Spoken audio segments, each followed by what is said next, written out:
This sode would not be possible without the support of our listeners, patrons, and sponsors. If you'd like to learn more about supporting the 3-Bit Gamer Show, check us out on Patreon at patreon.com/3BG. And a huge thanks goes out to our boss-level patrons, Jeff, Christopher, and Patrick. Where are these guys? I mean, they're both like 15 minutes late.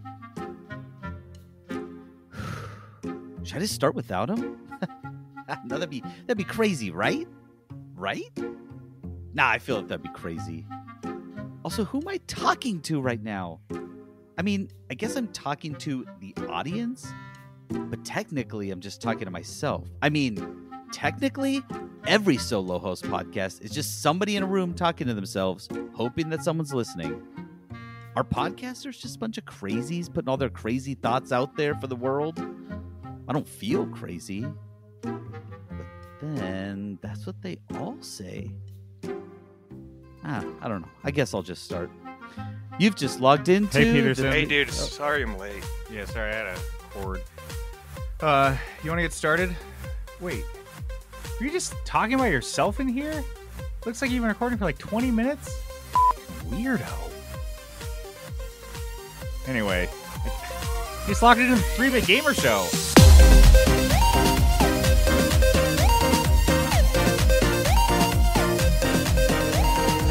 Welcome to the 3-Bit Gamer Show. I'm JD. This is Peterson. And this is Trent. Or maybe we'll just do Peterson. Sometimes you guys were late. I didn't know. Dude, it's best to just get it rolling. We'll just jump on. Just keep, hop keep in it wherever. going. Act like you were there the whole time. We'll just jump in wherever. Jump out, whatever. We'll see. Dude, I'd love to listen to the Peterson show. Oh man, it gets pretty crazy pretty fast. No joke. I'm all in for that. One of these days it has to happen. It almost happened when Peterson had COVID. Yeah. We were an hour away from JD doing the whole podcast solo. You guys, oh man, good joke, man, JD. It's the One Big Gamer Show. It's real sad. It's real sad. Live from the 3-Bit Gamer Show. The news.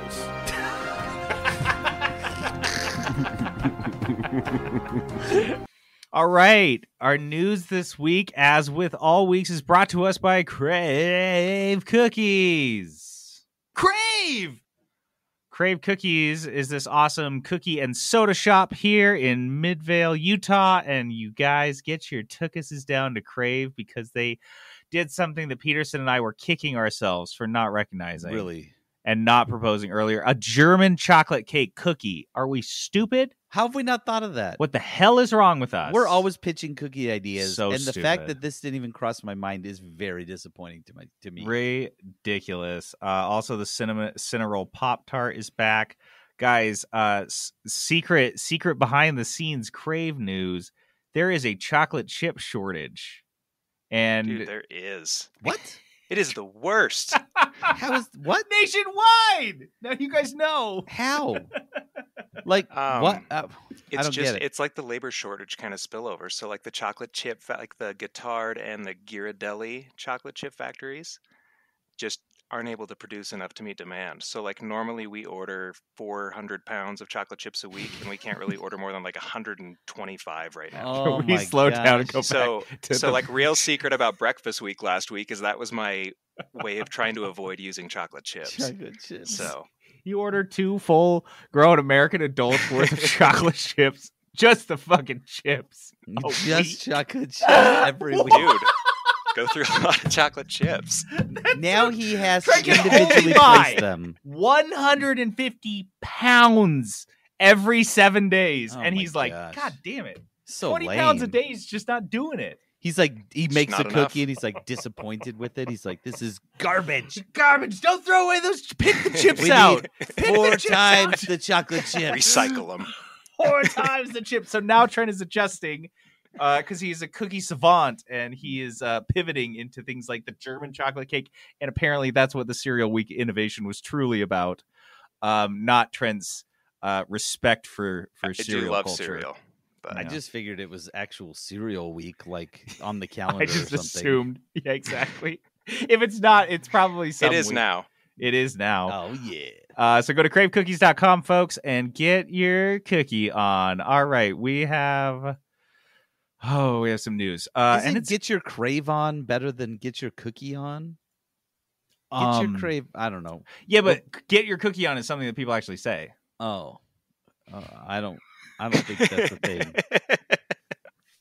Get your craving on. Oh, yeah, they do say that too. Now. Okay, sorry. Play the sound. The streamer mode for Life is Strange True Colors removes copyrighted music and introduces some awkward silences. Dude, it's so awful.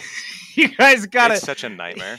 The thing is I guess we could play this clip. Peterson, if you want to just put in, it's going to just sound like people's feet scuffing on the floor. And this is a game? And this is a game. So this is Life is Strange, which I believe is kind of like a story-based game. It's animated, and it's got this stylish kind of animation that we're used to these days.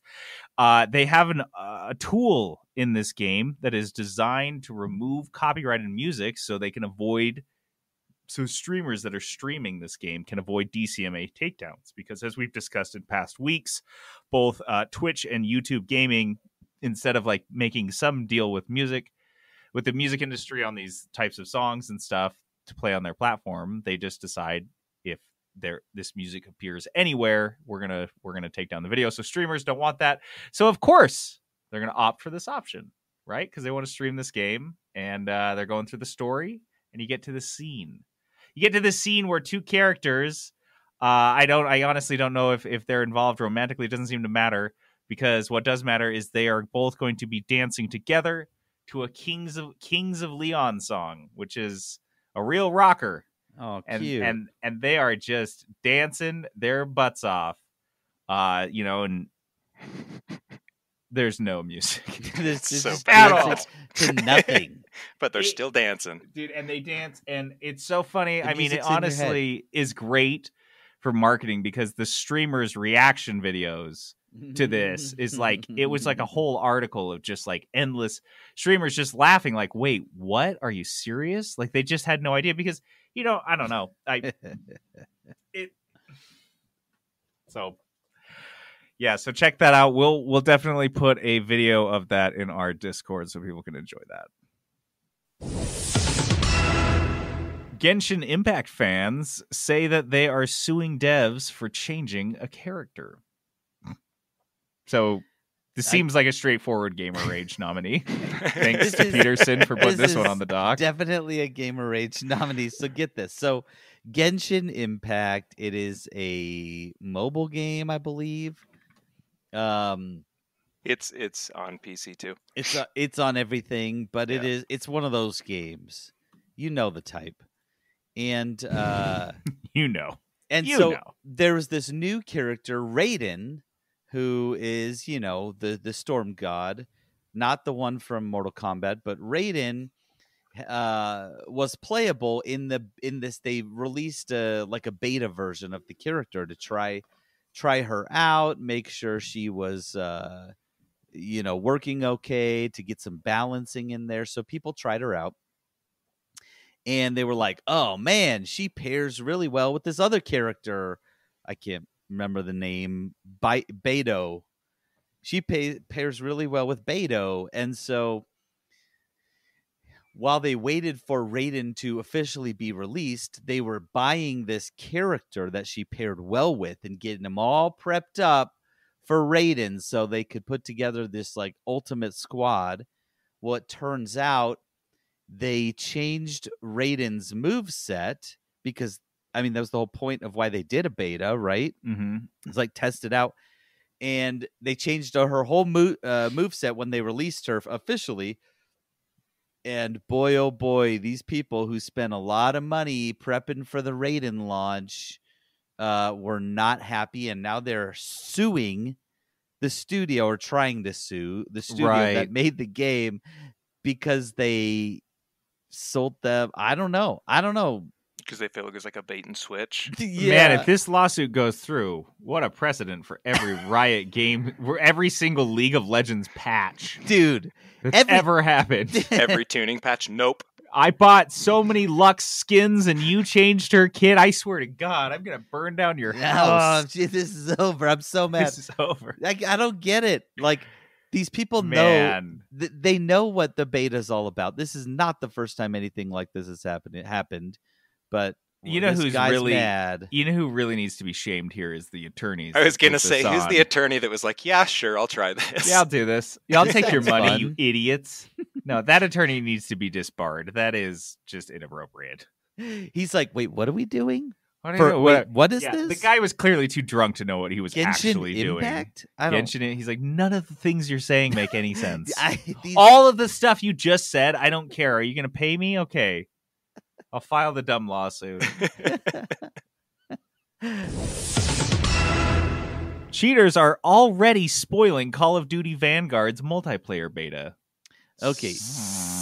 To nobody's surprise, Call of Duty Vanguard comes This out game with the is so beta. crazy. And they're like, here we go. Everyone try the beta. And people are cheating. There were in the aimbots beta. within the first 48 hours of this PC and console test. Mhm. 48 hours they had already managed to program an aimbot and disseminate it throughout the game enough that people were noticing it. Yes. Like, Dude, it's not enough that they programmed it, which is already probably ready to go because Call of Duty's just copy and paste all their code each and every year. So they're like, oh, you can just copy and paste the aimbot. Good thing they're doing nothing to stop that. dude.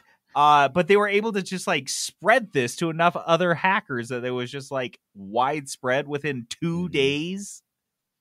And it's not live yet? No, and it's already has a hacking problem. However, and this gets another nomination for me. At least it'll be on the list of one of our new categories, worst feature. Oh, yes. Because Call of Duty Vanguard is officially touting as one of the key features of the game is an anti-cheat system. And like, this isn't a bad, like, I'm not saying this is a bad feature, but the fact that Call of Duty has to include this as a feature of their game, they're like, guys, this game's going to be great. It's like, there's going to be World War II anti-cheat stuff, software, zombie stuff. We're going to add stuff to Warzone, new anti-cheat system. They're like, what? What was like, that last one? Oh, new anti-cheat system because 50% of the people on there are because cheating. our entire player base is a bunch of scumbags. You know, half the people you play the game with, they all suck. And they're trying to ruin your experience. But we've got a plan. Well, if everybody's cheating, then I have to. If everyone's using steroids, then I have to use steroids too, just to keep up, to be competitive. It's only fair. It's the game is in 10 years. It's just an arms Call race. of Duty is just it'll be whoever can load in the fastest, right? Because you don't even have to see someone. You just hold the shoot button and you're shooting people, and you just see a stream of console commands going down your screen, and then all of a sudden it's like, you won. Game and you're over. Like, ah, Yes. fuck you! I got it. The games are 10 seconds long. You like win. You see the victory screen. You're the only person in the lobby. You're like, oh, you guys suck. I did it. You guys I did totally it. suck. I'm so good at this game. And you have like at least 10,000 people watching your stream for whatever fucking reason. Because he's good. He wins. He's so good. He wins every game. Dude, this guy's the best Call of Duty player, for real. He wins in under 10 seconds. No one can beat him. No one. You should see how mad all the people get in the chat when he whoops their ass. Dude, no, I heard, though, that he's an insider at Activision, and he can get in the lobby so much faster because he's hooked directly into the servers. Oh my gosh, he's got like a super low ping. Yeah.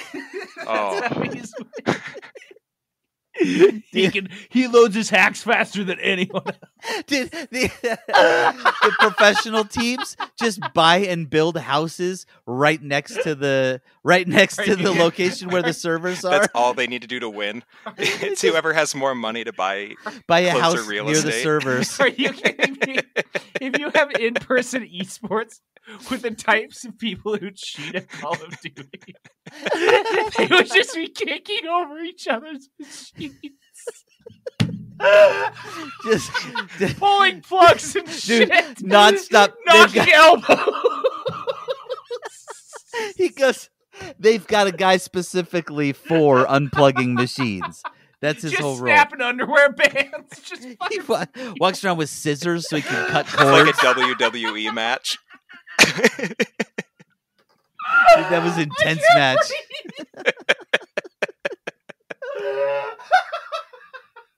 Oh It's like NFL Blitz of esports.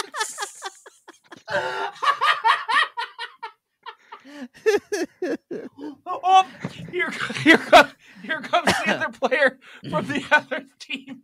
He's got scissors. He's got a pair of scissors. What's he gonna do? He cut the cord. He cut the cord to his mouse. Cord. He got the power cord, folks. His friggin' dude with a van outside unhooking the power to the building. Everyone moves it. Oh my gosh. I can't. Dude, we're like less than a decade away from this, and this is the esports that I want to see.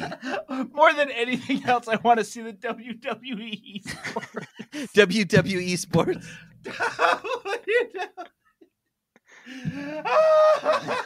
I can't fucking breathe.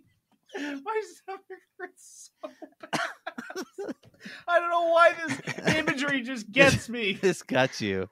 Just let the cheaters go. Let the cheaters cheat. Let them cheat amongst themselves.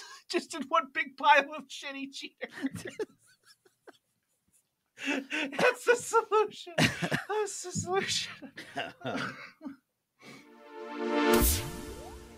Game preservation group Hidden Palace has released a new collection of 135 Dreamcast game prototypes and 349 Xbox game prototypes, including multiple unreleased games and never before seen builds. Why did I make this so fucking long? Dude, you didn't know you were going to lose it right before that. I can't breathe. I can't finish. Dude, you struggled through that whole one. I couldn't breathe. Oh I didn't think God. you were going to make it, honestly. All of us weren't sure if I was going to pass out halfway through that. Guys, this is me. This is my beat. Game preservation. You know how I feel about it. How much I love this stuff. And this is a group called Hidden Palace, which I guess they just they just categorize all these games and they catalog them. And these are all prototypes. So these games, as far as I know, never actually made it to market. And I don't know where they found them. I don't know where they've really gotten their hands on them, but it's just these huge dumps that they have all made sure are like playable on whatever systems that they have set up for you to play them on. Mm-hmm. And what this is essentially, what I dug into it, it's just a big wiki of Dreamcast and OG Xbox game, original Xbox game prototypes that you can browse as you would like Wikipedia. Like, oh, I'll click on this and I'll click on this title. I read about it and here's the download. What? It's so cool. That is so many old like Dreamcast prototypes, like games that no one ever got to play, and you guys can just go on this wiki and just play them. It's the coolest thing, and so I love this type of stuff. And the original Xbox games too. I think that's a neat. There's a lot in there. There were a lot of games, and there's way too many to get into. But I think you guys should check this out. Check out this list and see if there's anything to download. 4.5 years after its release, the Nintendo Switch now supports Bluetooth audio. Finally. Wow. Man. What changed? They just had to figure it out, Bluetooth is a brand new technology. They couldn't really get it right. Hey, not everything is Bluetooth. Fancy this it, who's it, what's it. No, everyone should have Bluetooth, and they should have had it 10 years ago. This is so weird. Yeah, this is weird. Was it a proprietary thing? They wanted to force people, because you could still plug a headset in to the Switch. Yeah, I don't know. I never really understood it. Yeah. Well, Bluetooth is some kind. I don't know what it is. It's some kind of magic where the sound goes through the sky. It goes through the airwaves. Yeah, in the air. I don't like that. I don't trust that. Also, what happens if I come between those waves and they go through my body? No one knows what happens. What happens if Well, I connect my Bluetooth? Do I take over your Bluetooth? I don't know. I don't know. Can I take over your Bluetooth waves? Can you take over my phone through my Bluetooth? I don't know, and so I just would prefer not to have Bluetooth. You keep yours off. I It's just safer, turned it yeah. off. It's Always. dangerous, It you scares guys. me. You got to keep your Bluetooth and your Wi-Fi and your phone off at all times. It's the only way to stay safe. The Destroy All Humans 2 remake trailer has dropped, killing countless humans in the process. Just what we wanted, I think. Kill more humans. Guys, this is just for me. It's just for me because no one else played it. Destroy All Humans was a game that came out in like the early 2000s. You're like an alien. The way I described it to Peterson that I actually liked is that it's a kaiju game, but you're not a kaiju. You're just a little tiny you're just a little tiny alien, but you are doing just tons of damage. That's the idea to these cityscapes, and you're just killing tons of people and destroying their cities. And they did a they remastered this recently and re-released the first one. And apparently, now that we've got this trailer confirmation, I think some people knew this was in the works, but they remade the original sequel. So this is new. Have you heard of? Have either of you guys heard of this being done, where they remade not just one game, but then it's direct sequel in the same exact fashion? Other than like Halo, I haven't. I hope it doesn't become like the new norm, sorta. But yeah, I think it's cool for some of these. Yeah, I think some games it's cool. If it's like a huge series, I don't know that that's interesting. But I'd say smaller, quote unquote, smaller games like this, yeah, I think that's a cool idea because they're just using modern tech to make the first game better. So just make the second game like the first game.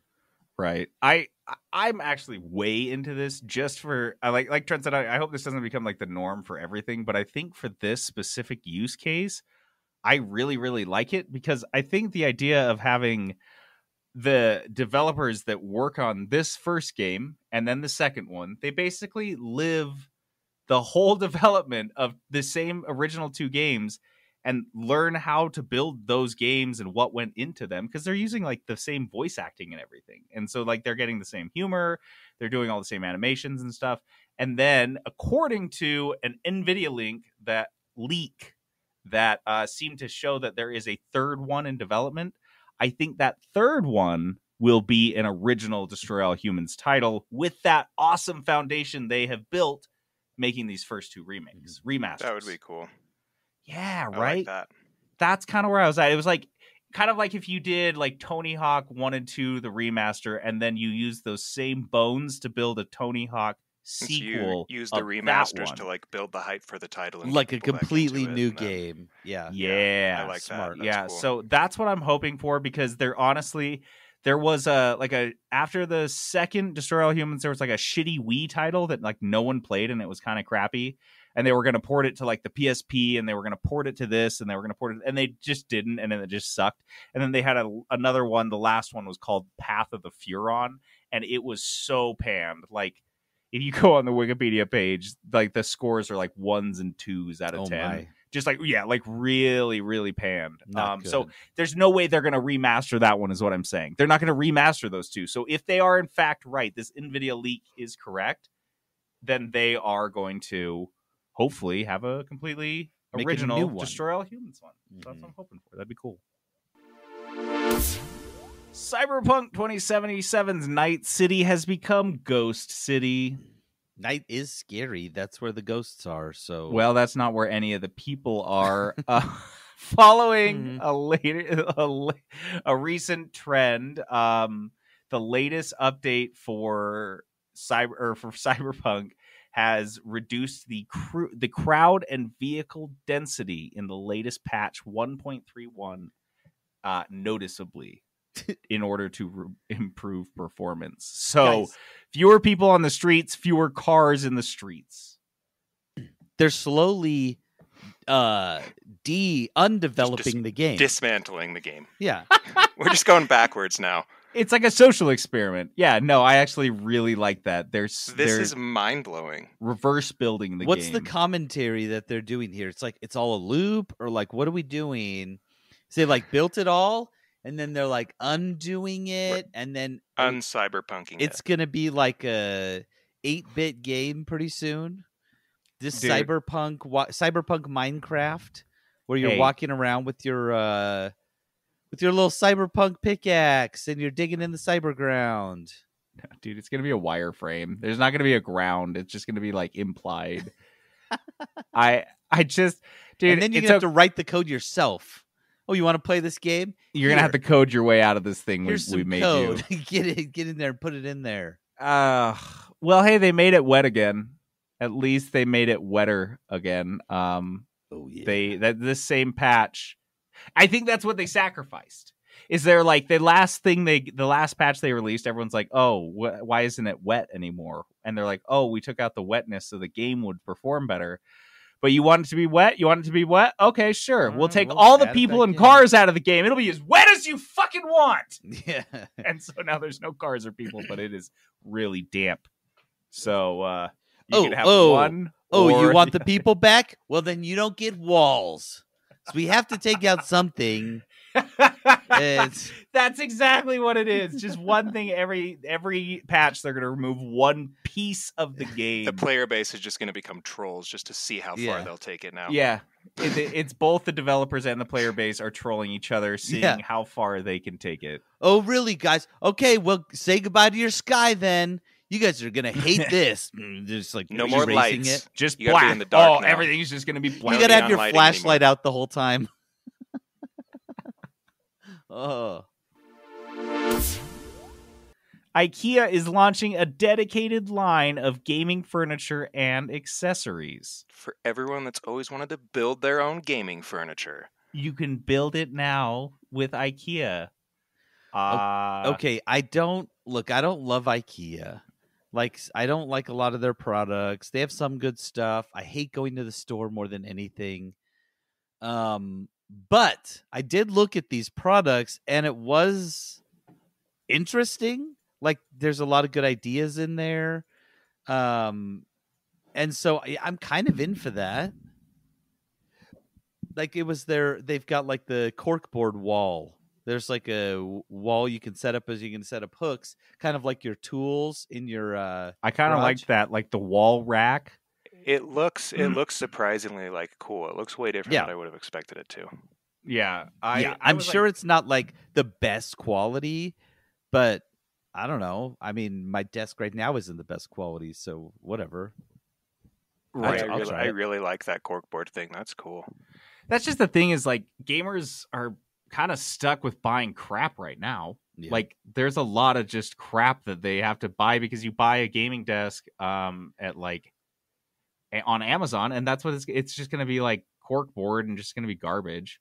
And so the fact that they're dedicated and these are like they have like the adjustable height desks.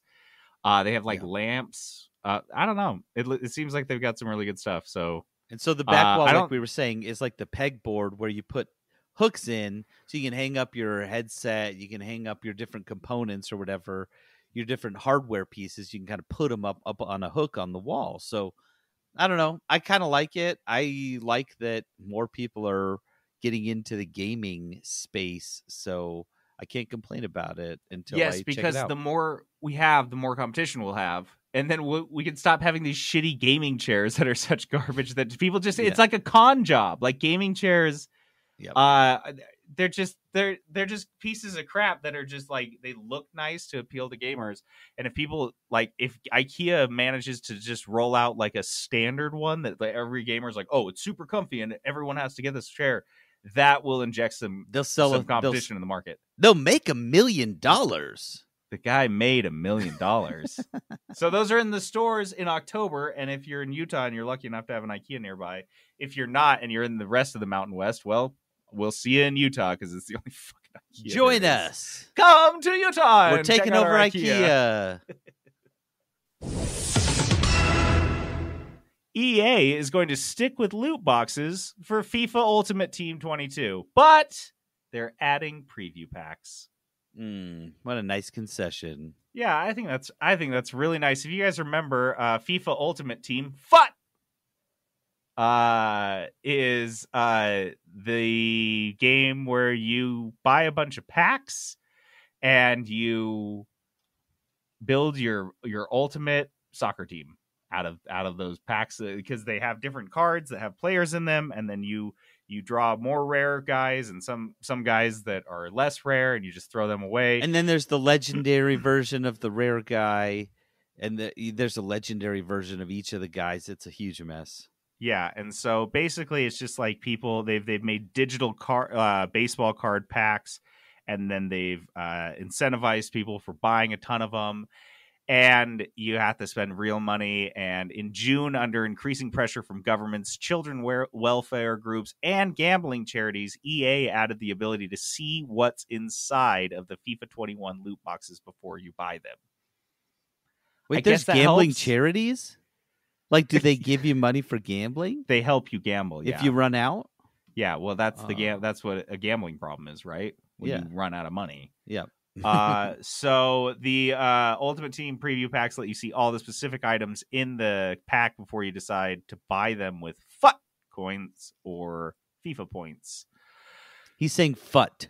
FUT. It does not sound like that. FIFA Ultimate Team, and they call them FUT points. No, FUT coin. FUT coin. That's literally what it's called. FUT coin. Guys, I'm not making this up. It's called FUT. FUT. They had the option to not call it Ultimate Team, and they opted to call it Ultimate Team. And then they went so far as to make sure that the name for their currency is the abbreviation of FIFA Ultimate Team. FUT coin, right? Is that what it is? FUT coin. So the FUT boys buy the FUT coin. Dude, at least one household in America has had a hair-pulling, screaming, screeching fight between a parent and a child with dead seriousness over FUT coins. You have any idea how many FUT coins I bought this month? Mom, you don't even understand. I need FUT coins or I won't be able to play.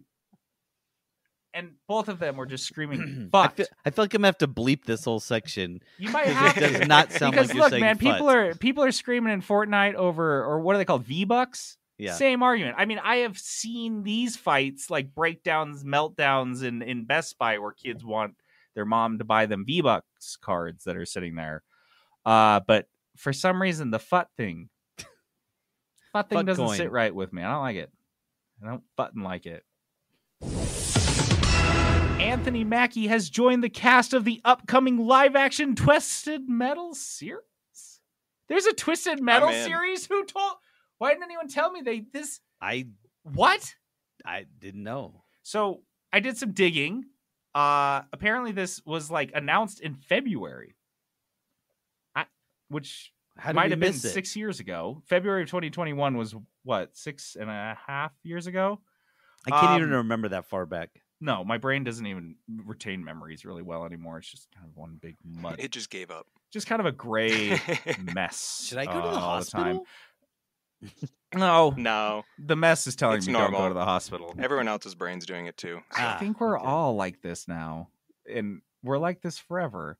The show is about a motor-mouthed outsider who is offered a chance at a better life, but only if he can successfully deliver a mysterious package across a post-apocalyptic wasteland. Sure. With the help of a trigger-happy car thief, he'll face savage marauders driving vehicles of destruction and other dangers on the open road, including a deranged clown named Who drives an all-too-familiar ice cream truck, whom fans of the game will know as Sweet Tooth. Peterson, did you know this is Michael Jonathan Smith? Does that ring any bells for you? It rings no bells. He wrote and produced Cobra Kai, and he will write and executive produce this series. I mean, it's supposed to be a comedy, which it fits. Yes, an action comedy.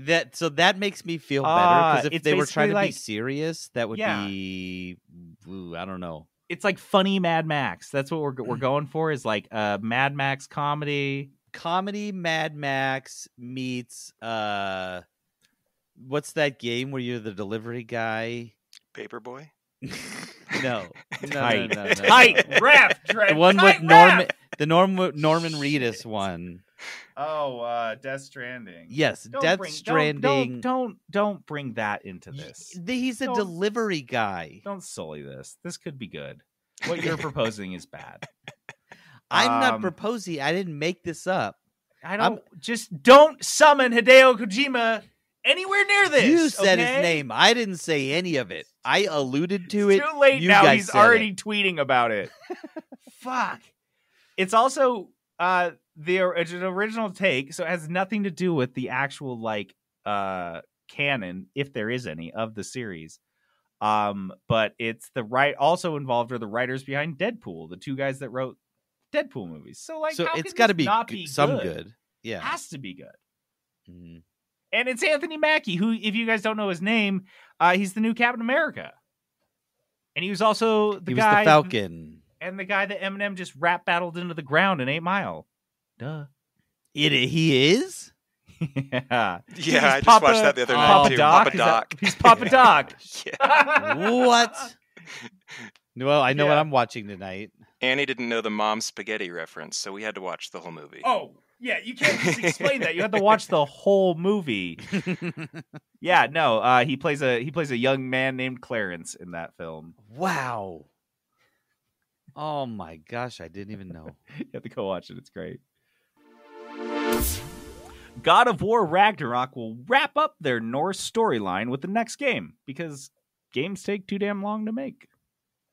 Smart. I think that's a good idea. They say, let's finish it off. Don't leave people wondering.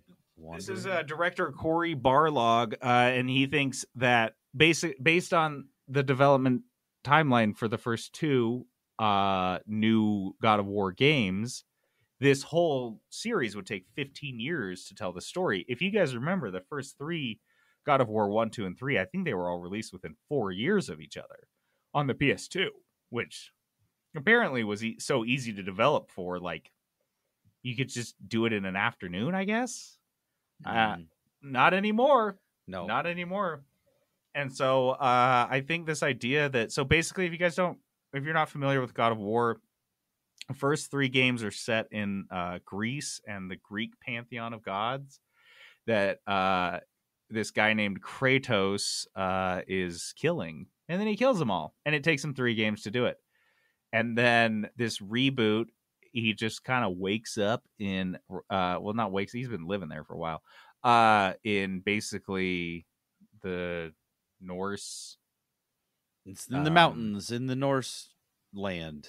Isn't that Valhalla? a place? Is he there? I don't know. Whatever. So he's living in the Norse afterlife or whatever. Wait, so you didn't kill any the Norse gods in God of War 4, right? You didn't no, Odin it was just that one shit. guy. That one guy you fight at the beginning. He hounds you the whole time, if I remember right, and you kill him. But he's kind of like a minor guy. Yeah, it's not like you're killing Hades or whatever he was doing in the first 3 games. No, you didn't kill the main guys. So it is kind of surprising to hear this because I think everyone's thinking was eventually, and especially after having seen the trailer, oh, well, Kratos is going to go through and kill every Norse god. That's what he does. That's his style.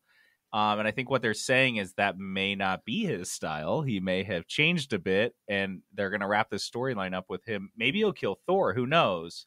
But I don't think he's going to run roughshod on the whole pantheon of Norse gods. No, my prediction is that because it's called Ragnarok, right? Right. Ragnarok is where all the gods die.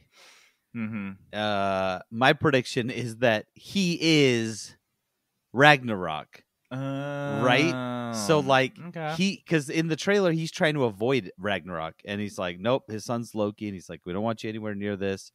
And so they're literally stealing the plot from Thor Ragnarok. And they're trying to avoid the whole thing, and then he gets dragged into it, and then he kills Thor, and then he kills Odin, and next thing you know, he's essentially fulfilled the Ragnarok prophecy.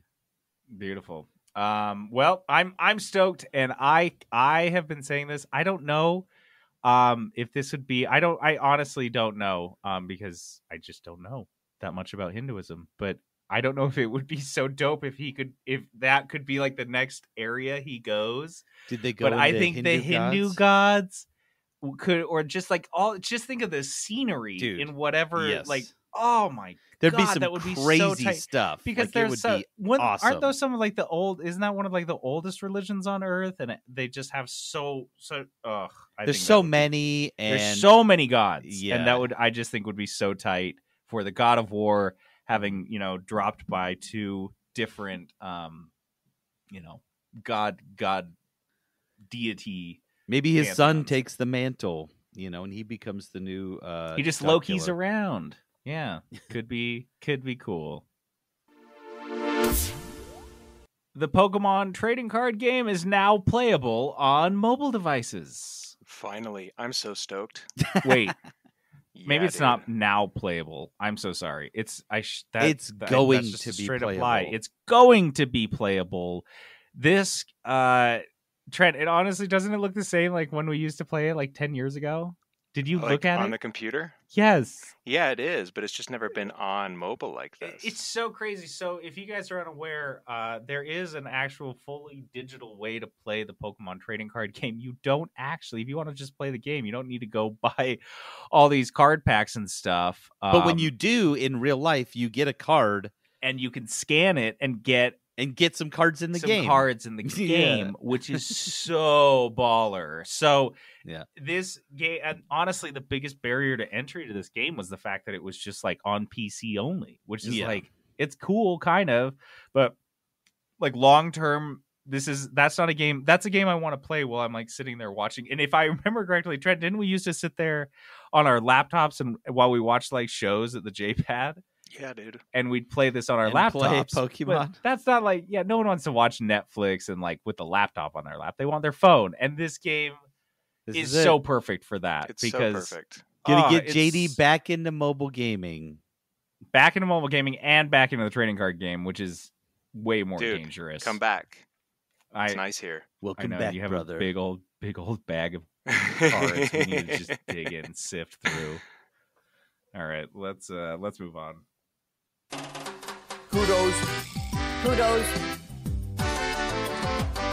Kudos.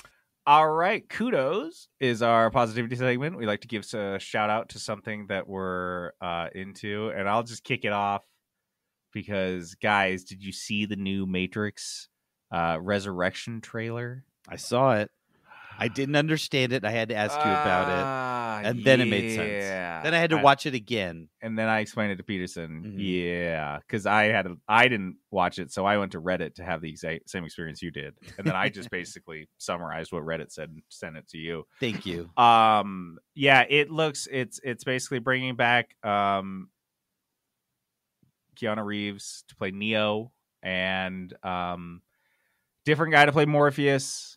Carrie-Anne Moss shows up in what I think is kind of a sneak. I think it's a cameo. I don't think she's gonna be in it. I think that it's a misdirection in the trailer. Yeah, I don't know what I hope too. Where it's going, but it's set in modern day, which is kind of which kind of throws you because if you guys remember correctly, the Matrix, the actual like machine Matrix was permanently set to 1999.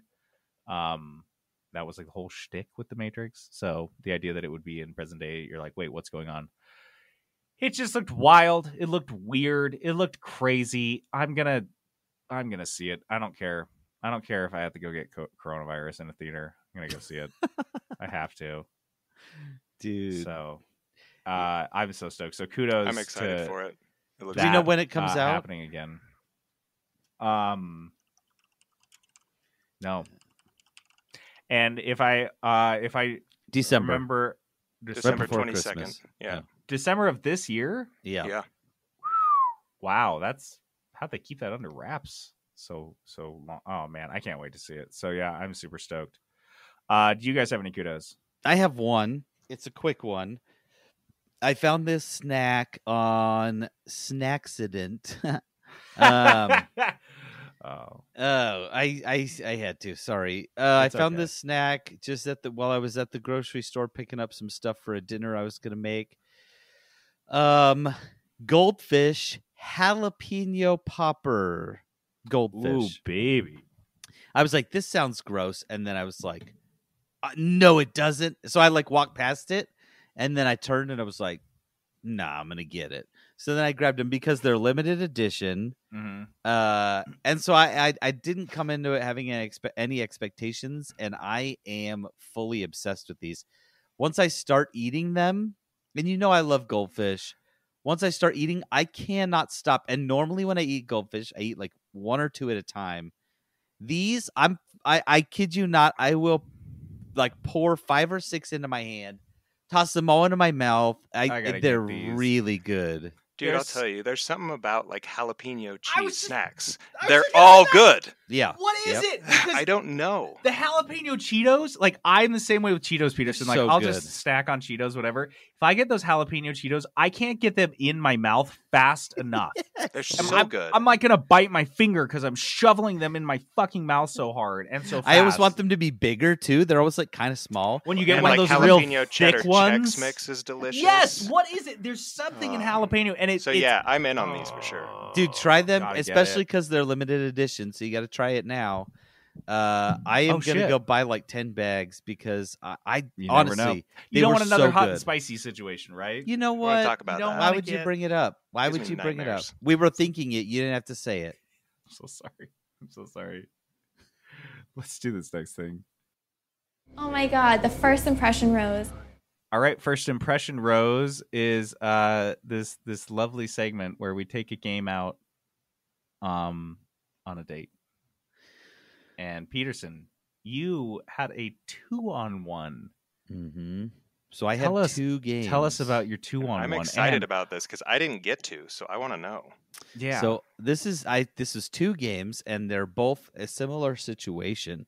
I played New World, the open beta, which was only available for a weekend, and so I took it out for the weekend, 3-4 days. It was wonderful, and I did the same exact thing the following weekend for the AOE 4 Age of Empires 4 stress test. okay. And so I will Jealous, by the way. I will. You should be. They were both lovely. So I'll do my quick review of both of these, and then I'll give out my first impression, Rose. I'll start with New World since that's the first one I played. So New World, if you're unfamiliar, we've been making fun of it for a while. This is the Amazon Game Studios first pass into the MMORPG genre. So they made this MMO called New World. It's had a rocky start, to be honest. It's been very rocky. But they finally there was a closed beta. We were hearing some good things. We were hearing some not good things. It was frying people's graphics cards. They got that figured out. So the open beta happened, and I jumped in. I had to take that shot. Had to shoot my shot with the open beta, right? So I get in and I played it with the Lee brothers, and surprisingly great. Great. Yes. So Wow. this was Yeah. This is coming from Peterson, anti-MMO Peterson. It's been the Right. most strange thing that's happened it's been bizarre. all So year. I'll tell you kind of what it is. So you jump in and you are a shipwrecked person. You land a sailor, and you land on this island, and this is the New World. Everything is kind of reminiscent of, maybe that era, the 1700s maybe. And so you land on this island, and you don't know what's going on, but essentially a bunch of people have turned into zombie types of things. And so that's like the main enemy that you're fighting at the start, is like the zombie sailors and stuff. It's got classic RPG elements where you're leveling up your skills, and the skills affect, the different weapons that you use and how much hit points you have and all that stuff. So just the classic RPG skill tree types of elements. Tons of skills in the game. So crafting everything. There's so much gathering and crafting, and everything is a skill. You go collect plants from a bush, collect fruit from a bush. That's your gathering skill. You go chop down a tree. That's your wood cutting skill. Like everything is a skill, which I kind of personally Yeah, I was gonna loved. say that is a scratch. Yeah, for it definitely does. Peterson. The fishing was surprisingly nice, and it does the thing that I like where you catch fish, but you can also catch other things too. I pulled up a chest one time. And I was like, okay, I like this. So you're going through and you've come into the first guy who's going to give you some basic missions. Essentially, is the tutorial, and you get through the tutorial, and then you go into the big city, and you start picking up bigger, badder missions, and you start doing that stuff. Then you join a crew, you join a guild or whatever. So typical RPG elements. My nitpicks of the game. The combat honestly could use some rework, and I don't know if this is just because coming off of Chivalry 2, where it's like, all the different mouse scrolls and stuff do a different type of swing, but this is like you have your main attack and you have your power move attack, and then you've got your abilities that you've picked up along the way. But like blocking is really rough. You're like, if you hit the guy while he's attacking, it doesn't interrupt his attack, and so it's just like button mashing. Essentially, is what it ends up being. I'm sure when you get higher levels that changes, but early on it's just like click, click, click, click, clicking as fast as you can, just swinging your sword. It does have like rifles and like ranged attacks, which were interesting and surprising. One thing that surprised everyone was the sound design. Like, you would hear people's gunshots from far away, and it's like had that far away gunshot effect. That's kind of cool. And you're like, oh my gosh, someone's shooting over there. And so that was good. There was like gunshot echo off of if you were by a mountain or something. So kind of cool stuff like that.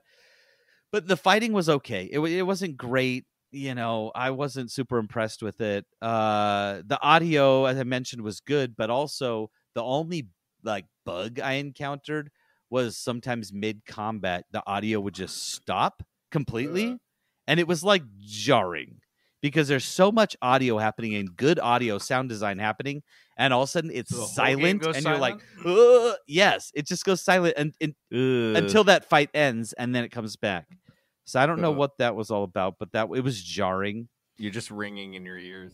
Yeah, the faction and multiplayer content, I didn't really get into it, but it seemed a little light, which is, I mean, I want to say to be expected, but you'd expect a full game. So I'm interested to see what they do, like what their end game content is. And then the PvP needs a lot of work. I mean, essentially you just like turn it on, turn it off. And when it's on, there's like a banner above your head, and anyone can fight anyone. And again, the combat was just okay. So the PvP was, I don't know, it wasn't great, right? How high did you make it, like level wise? Let's see. I think I don't know how high the levels go. I mean, the highest level people I was seeing were like mid 20s, and I got to like level 17 maybe. Okay. And it's a huge difference. Like, if I fought a level 20 person, they were two-shotting me. Right? It was like, bam, bam, dead. Right? And so there wasn't a lot you could do because, again, there's not a lot of, like, I don't know. The controls were not super great in terms of the combat, which I'm sure that will get a little bit of work based on the beta reviews and the survey and stuff. But honestly, the game world seemed very fleshed out. The whole, like, everything about it seemed really well done. Surprisingly, it looked good. And okay, so that's what I'll say. And then I'll kind of give my final conclusion after I do the AOE one. Okay. So AOE Age of Empires 4 did their stress test. And actually, for my Dice of Destiny pick, I'm supposed to play a real-time strategy game. So I was like, okay, yeah, I'll pick this up and see if it's any good, right? It's not going to be my pick, but it kind of kickstarted me into the RTS because I played Age of Empires, if you're unfamiliar, is a real-time strategy game where you're building your city with workers, and you're sending your workers out to go mine, and then slowly, like, they're building up your city, and then you're building armies to go attack, and it's all happening real time. There's no pausing. And so, a big part of those is like clicks per minute. Obviously, I don't know what I'm doing in this because it's a brand new game. So it was very slow figuring it out. The stress test was multiplayer only because they were trying to test out their servers. So I didn't get to do any of the campaign, which, to be honest, in RTS games is my favorite part of them. I don't love the multiplayer as much. I like to do the campaign and kind of take it at my own pace and learn as I go. So I played a few rounds of this. I played a few rounds, and it was okay. So it felt very much like Age of Empires 2. The game itself feels safe. It feels a little bit empty. I kept asking, is this it? There's got to be more to it. Yeah, that didn't feel like a stress test thing. That felt like the core game that you were and that's a little empty. I was looking up online. I was like, was it just like, did they only give us down? some content? And it didn't seem like it. It seemed like this is the game right now. Interesting. So here's my nits. It felt empty. There wasn't a lot of buildings you could make. I mean, you'd unlock an age, and sometimes there's like 3 buildings you can make from unlocking that age. Yeah. Right. Then you'd unlock the next age, and there'd be like, here's 2 or 3 buildings. Which sounds. I'm like, oh, yeah, that sounds pretty standard. No, yeah, I mean, you want more though. Like you want more options. But like Age of Empires 4 in 2021. Yeah, I see what you're saying. Absolutely. Because, and here's why, there was the different, factions or different civilizations, whatever you could play, like the Roman Empire or the English Empire or the Chinese, right? And there's all these different factions you could play. All of the units in them were essentially the same. So there wasn't a huge distinction in units between the different factions, which is a huge disappointment.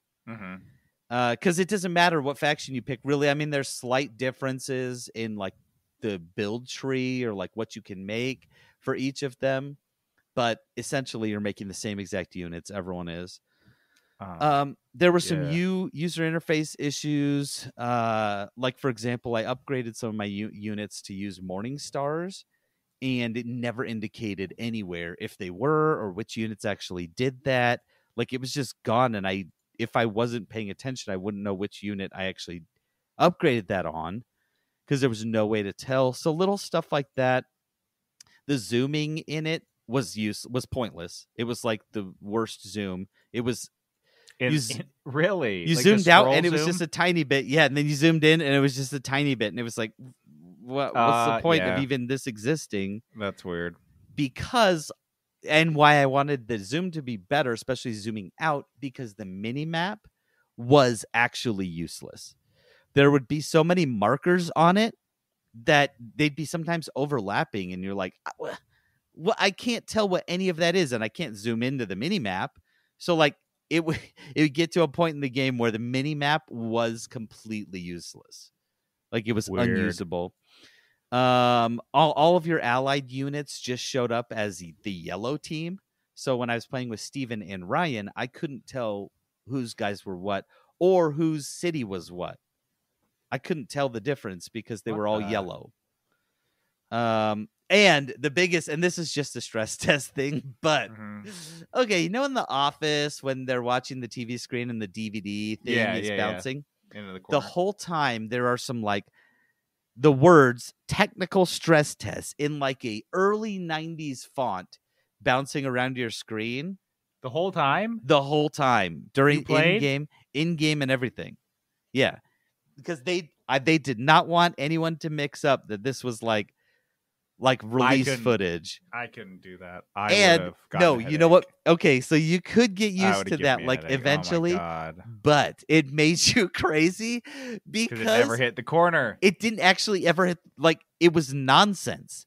It didn't even hit the walls of your monitor, and sometimes just put a watermark on it. And sometimes it would just bounce in the middle of your screen, and you're like, it didn't hit anything.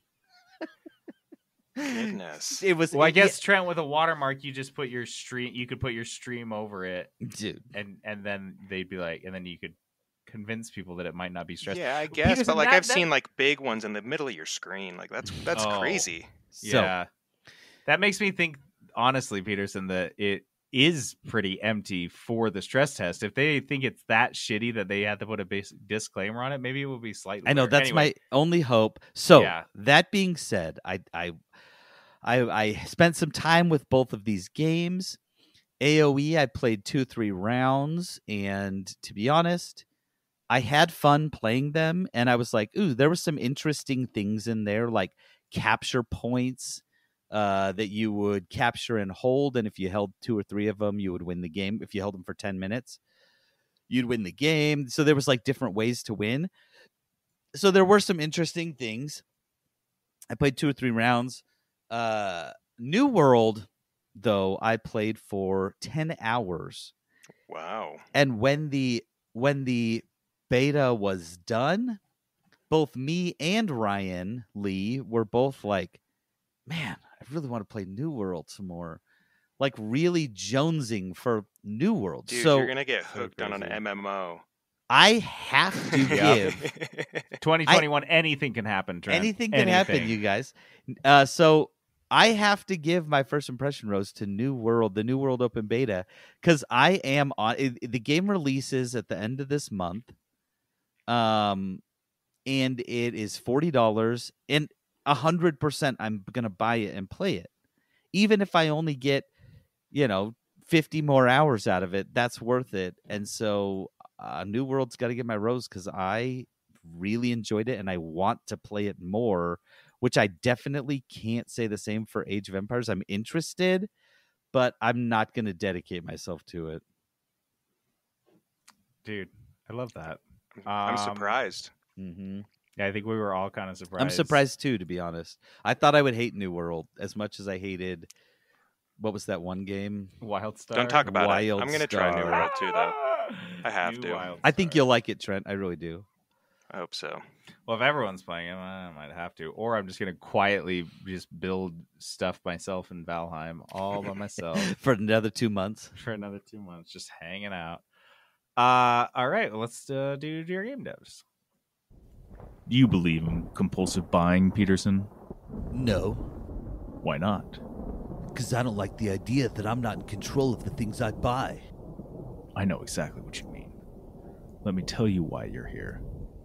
You're here because you know something. What you know, you can't explain. But you feel it. You felt it your entire life. That there's too many games in your backlog. You don't know what it is, but it's there. Like a splinter in your mind, driving you mad. It is this feeling that has brought you to me. Do you know what I'm talking about? The Matrix? What? No. I'm talking about Steam sales.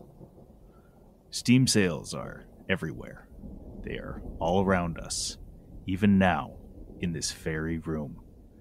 You can see them when you look out your window, or when you turn on your television. You can feel them when you go to work, or when you go to church, or when you pay your taxes. They are the world that has been pulled over your eyes to blind you from the truth. What truth? That you are a slave, Peterson. Like everyone else, you downloaded your own bondage.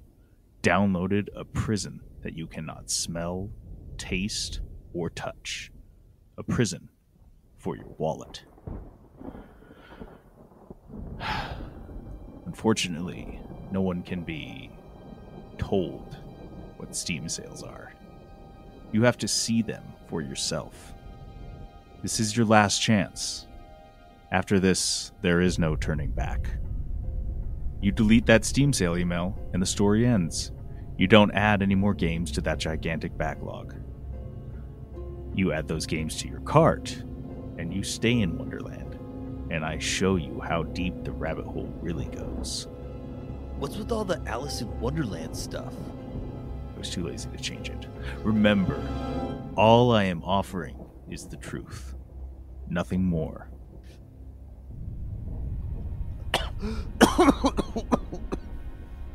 Sorry, choking on the pill.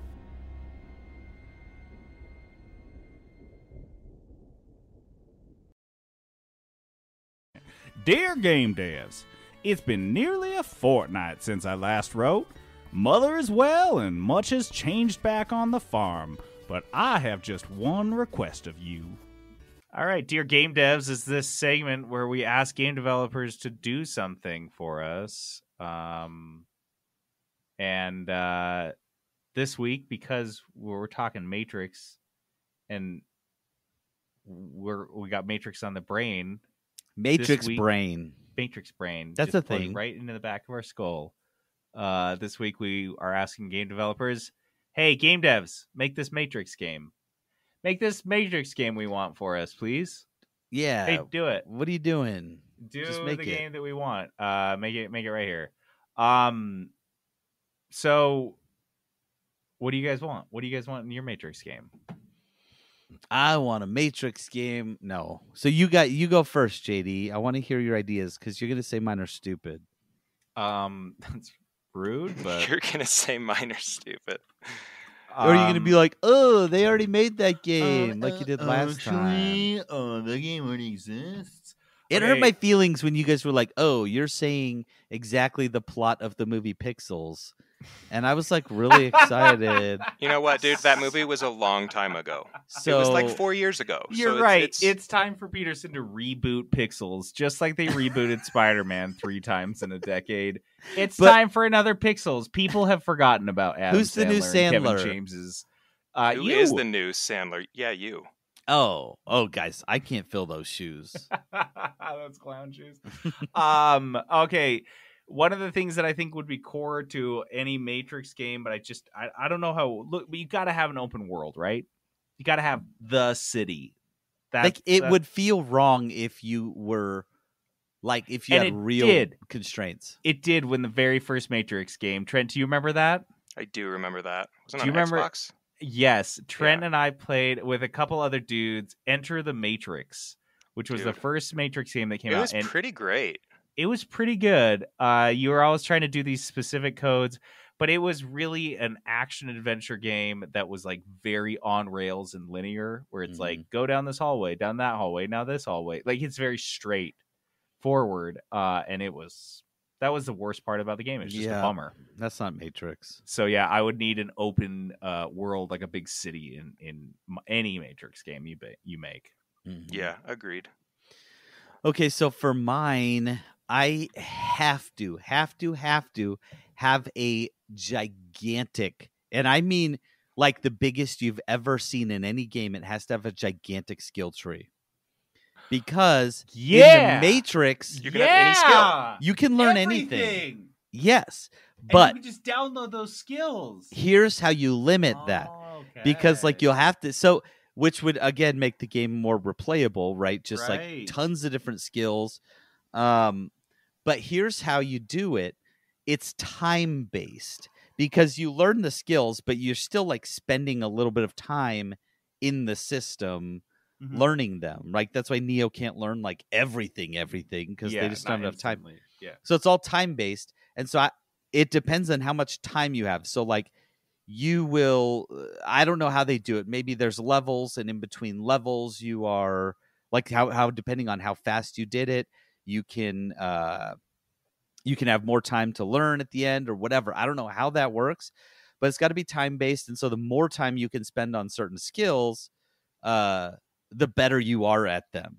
So like if you do you know how to fly an Apache helicopter skill, if you only spend like a tiny bit of time in it, like you might not be very good at it. You might not land well. Yeah. Right. Yeah. And so anyways, that's my thought. It has to be a massive skill tree though. Like the skill tree has to be like I said, the biggest you've ever seen by a lot. Yeah. Okay. So obviously, I think in a Matrix game, you want to play as the characters that get to have the whole bullet time simulator and all the skill trees and everything. But I think it sounds interesting to somehow incorporate the idea of playing as one of the operators. So one of the guys that like spawn the guns for them, or my God, like dial them in and drop them in different locations, and having. I don't know like what type of game I would compare that to. I want that mobile game. Yeah, that sounds like a Clash mobile, of Clans like a management style, sim management game. I think that sounds interesting. Well, Dude, that sounds awesome. There's a game on Steam. It's on my wish list, so I'm gonna pull it up. It's called. Ooh, give me 1 second. Let me find this. Legend of the Keepers, and it's a turn-based roguelite dungeon crawler, but you are playing as the dungeon manager. Yeah. So it'd be kind of like that. You're like, okay, you're setting everything up to like, let's see if I've set everything up good enough to where the good guys can't win.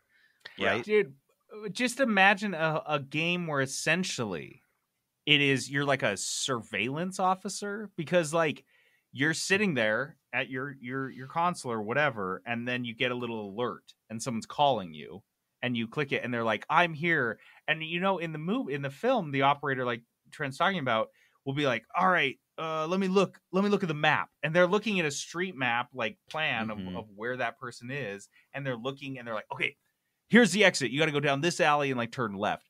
Like being that person that like, and somehow making that a game where you would try to make essentially like a path for someone or like find a way out for them. Oh, dude. That would be so sick. That's the co-op Dude, version. I love that. Oh man, That's the co-op version. So JD's running around as Neo or whatever, running through. I'm trying support. Yeah, and he's like, okay, he can see more of what's going on, and he can load in, like you said, load in weapons for you, or like do certain things, so fun. unlock things to like. I'm gonna get rid of this wall. Such or, an interesting co-op style too. Oh my god, because one person literally is like playing a traditional third-person action game, running around, shooting, fighting, punching, and one person is legit sitting at a computer. Yeah, and they're looking at the map, and they're like, okay, you got to turn left now. You got to go now. The train's coming, or whatever. Yeah, it's all just like communication. And dude, you thought Overcooked was hard. Well, dude, there's a game like this on, not like this, but like similar concept on Oculus. It's called like Keep Talking or Somebody Explodes or something. Yeah. But basically one person's trying to disarm a bomb and he has the headset on and the other person has the schematics for the bomb or whatever, and they're trying to explain it to them. Yeah. But they can't see what they're doing. Like that style seems super fun. That would be interesting. And like, I guess like if you were playing solo, you wouldn't necessarily have to have that person. Like you'd have you play solo, you get a mini map, or you have the operator voice actor telling you where to go. Or you could do co-op. If you're playing co-op, I think the co-op person sees your mini map essentially, and they like a Google Maps gives you the best route. They can see that, but you can't. So they basically just have to describe that to you. And and they're loading in skills for you. You know, they like hook up to the phone and be you like, on certain points along the map, and be like, okay, in 50 feet, there's going to be a trash bag on your left. Open it, and there's a gun in it. Like, and then some. Like there could be a point where like things get too crazy, and you're like, okay, I'm coming in, and then they jump in, and then you're both playing. But he has to have had remembered where the map is, right? Like where you need to go. Anyway, it could be interesting, right? That could be that sounds so great. Sick. Make that game, somebody. I know. The only other thing that I was thinking, and this definitely wouldn't be necessarily the same game that we were just talking about, but I thought it would be cool to be able to go between the real world and the Matrix. I thought, like, even if it's just your hub, so you go into the Matrix to do missions, and then when it's like you unplug, that's where you go work on your skill tree, or rest your character, or advance dialogue, or find missions and stuff. Yeah, because I like the idea, and if you're doing that, then you got to have some those scenes where you're flying around and you're fighting sentinels and stuff. So I think that would be cool. Like there's still quests that take place at your hub too. Yeah, it's not all in the Matrix, because I think that's where everyone's head goes. Like, oh, well, you're doing karate and you're flying around and you're doing all this stuff and bullets and guns, and it's like, but wait. Half of the world is the real world, which is kind of cool, and that's kind of the whole point. So it'd be cool to be in that. And then the last one I had the idea would be, fuck it, give me an agent game. Let me hunt down people and kill them. Oh my god! Let me be that's the scary also agent. A multiplayer mode. Is you have some people that are like jacked into the Matrix killer. Yeah. Yeah. So I thought playing as an agent. Total out of nowhere. If you're like, wait, what? You play as and you're like, yeah, you just hunt down these poor saps and kill them. That's it. Yeah, I like that. Dude, that's you just have a pretty mission. funny. Every mission is just killing a new person. But they'd all have to be. It'd be so stressful because they'd all be like the missions with a timer because you got to kill them all before they get out. Oh yeah. That it's set up automatically. Just it's very video gamey, but it would be probably pretty stressful because you only got a time limit on these missions. Which we know people hate timer missions. But it would be so cool. I remember there's a game called Trent, do you remember this? Driver San Francisco? Yes.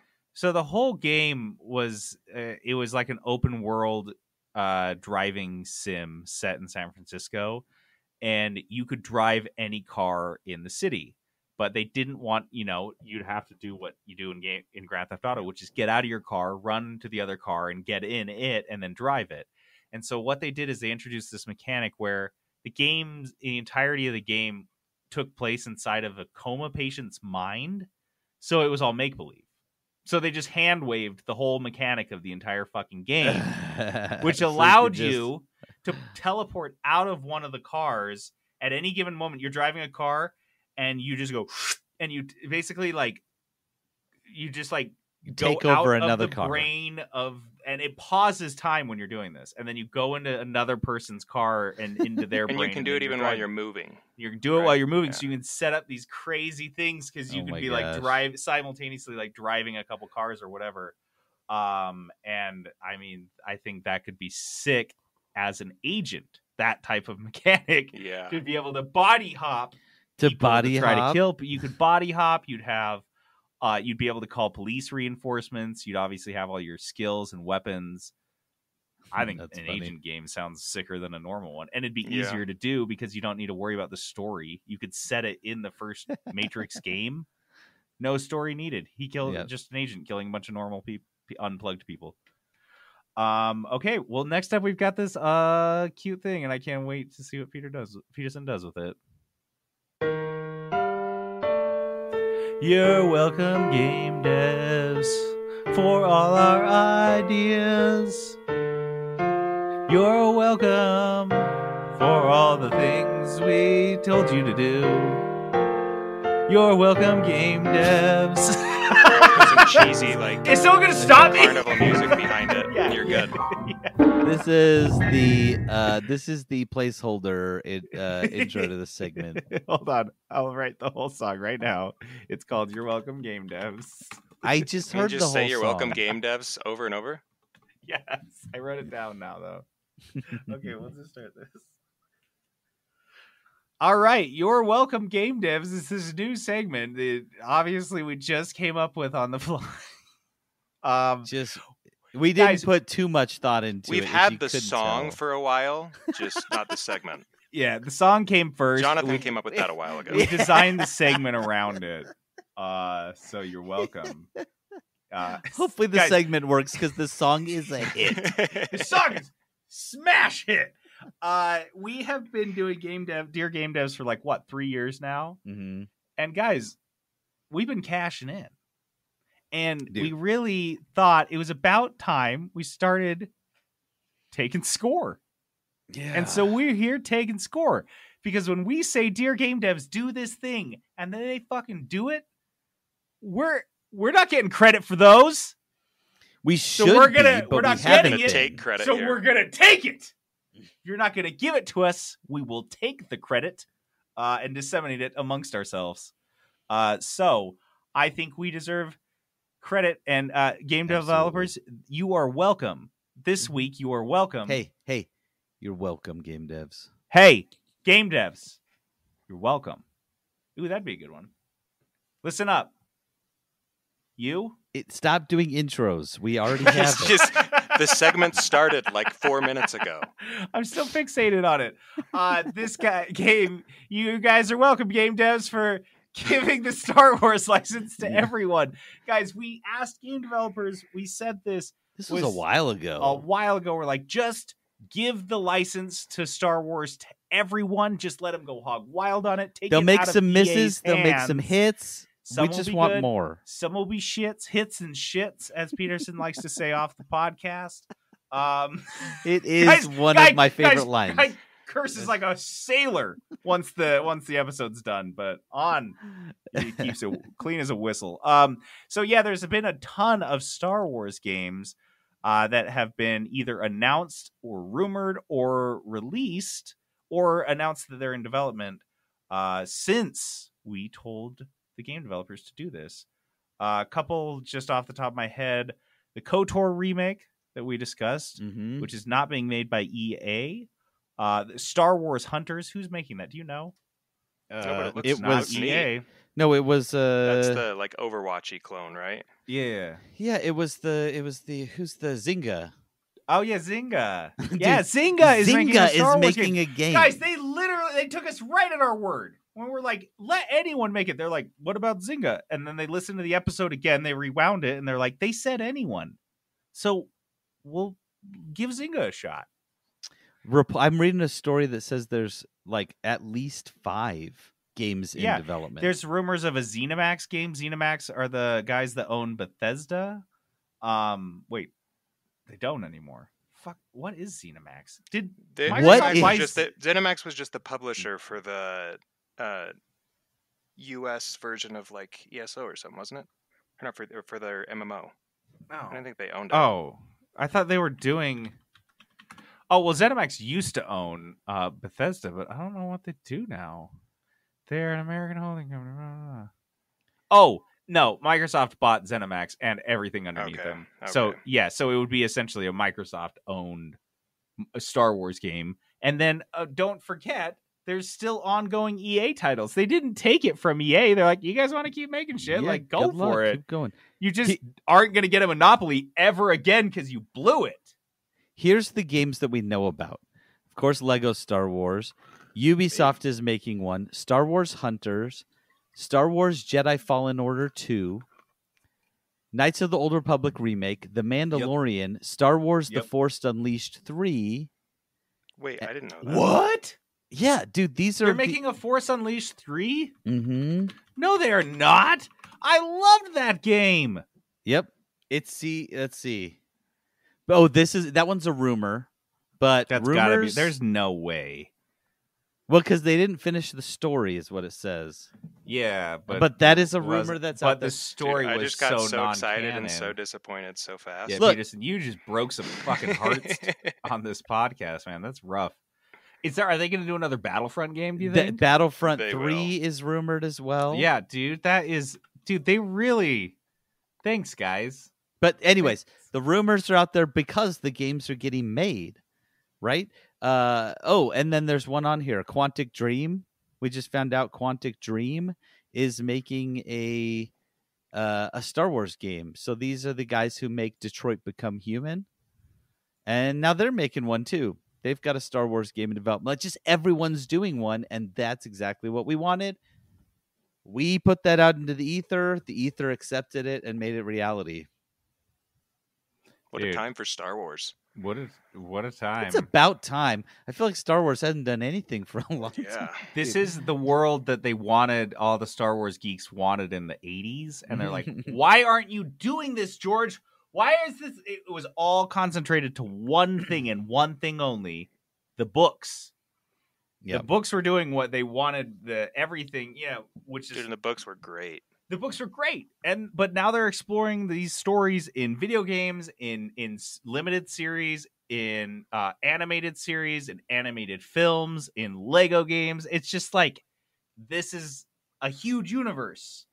You should explore it like that instead of just being like, we'll just tell a story about the Skywalkers for 9 fucking movies. Here's Jar Jar. He's never going away. Here's Jar Jar. He sucks. You guys are going to hate it. You're going to hate it. Okay, so that means we've just got one last thing.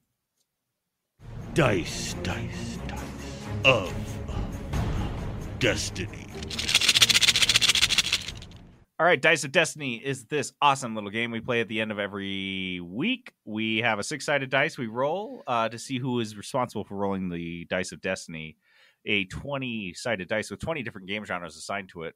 Then that person rolls to see how much money they can spend on that game. They find a game in that genre for that price, pick it, play it, and review it. Peterson last week rolled for an RTS. and he rolled a 1, which is some nebulous rule bending. This was whatever the hell you want. This was still hard. Went nuts with it. So Peterson, what RTS did you get? So first I was like, let me check my backlog to see what I've got in there. Nothing. I don't have an RTS that I haven't played in my backlog. So then I was like, okay, well, I'll look at the $15 and under section. Dude, that is bleak.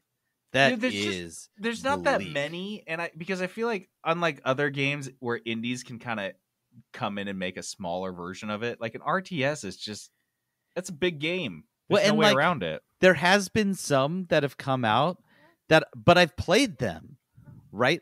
All the ones that I was interested in, I picked up and played. And so this was tough. And so I was Google searching, what are the top RTSs? Maybe I'll just go way back in time and get an old one, right? And so I was looking at getting oh gosh, I can't remember what they're called. Those real old ones, the war ones. Command and Conquer? Command and Conquer, that's one. I never played those. Nice. Those games are not under $15, at least on Steam. And so I was like, I'm not going to put too much effort into that. So then every list, though, had Lord of the Rings Battle for Middle-earth on it. And I was like, dude, I love Lord of the Rings so much. I just did a rewatch of all of them. Like I'm in. And so I looked up, I'm on Steam. Hey, where's this game? It's not on there. So then I Google, where can you buy this game? Turns out you can't buy it. EA made this game back in 2007, I think. And then they made this, and then they made Battle for Middle-earth 2. And then they lost the license to Lord of the Rings. EA. And so the games just they can't sell them anymore. So you can't buy the game. So I did not feel bad pirating this game. And so this was my pick, Lord of the Rings Battle for Middle-earth. And if you've been listening at all, you know that I'm not anti-pirating.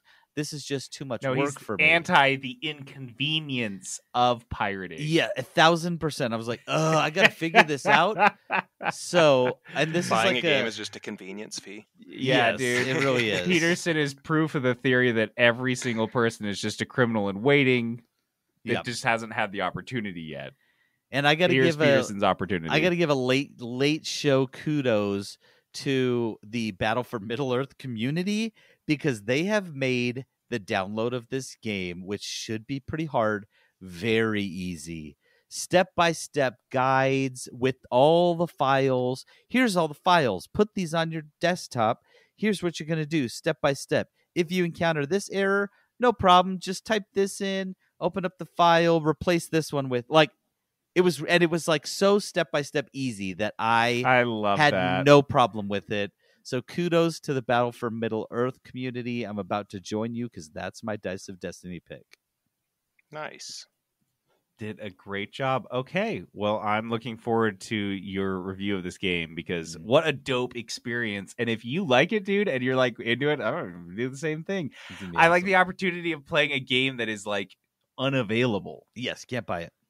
And it's also very available. I mean, you can buy discs of it online, like used ones, but I don't have $200 on Amazon. I don't have a disc drive. No, did you see how much they fucking cost on Amazon? Those copies, it's ridiculous. Those copies were like $100 base, which is really cool, because I'm like, now I know what to keep an eye out for at thrift stores. Yeah, for sure. Is if you see this game legitimately, Battle for Middle-earth, you buy it. Because you can definitely sell it online. Oh my gosh, for at least you're not joking. Wacky. Yeah, just the disc. If you get the disc, if you see it at a thrift store or Goodwill, you fucking buy that, because you Battle can for sell Middle-earth 1 or 2. Cash money. Wow. Yeah, are you seeing? What are some of the prices you're seeing? The cheapest one of like the actual PC game disc that I've seen is $113. Yep.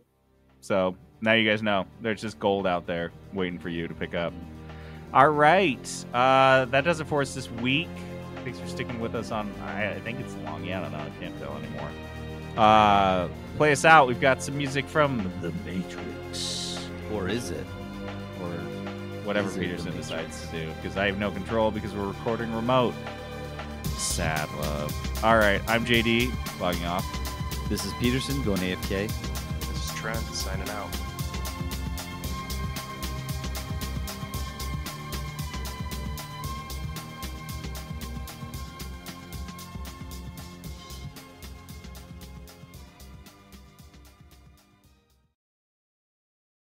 Peterson Productions. Oh, yeah.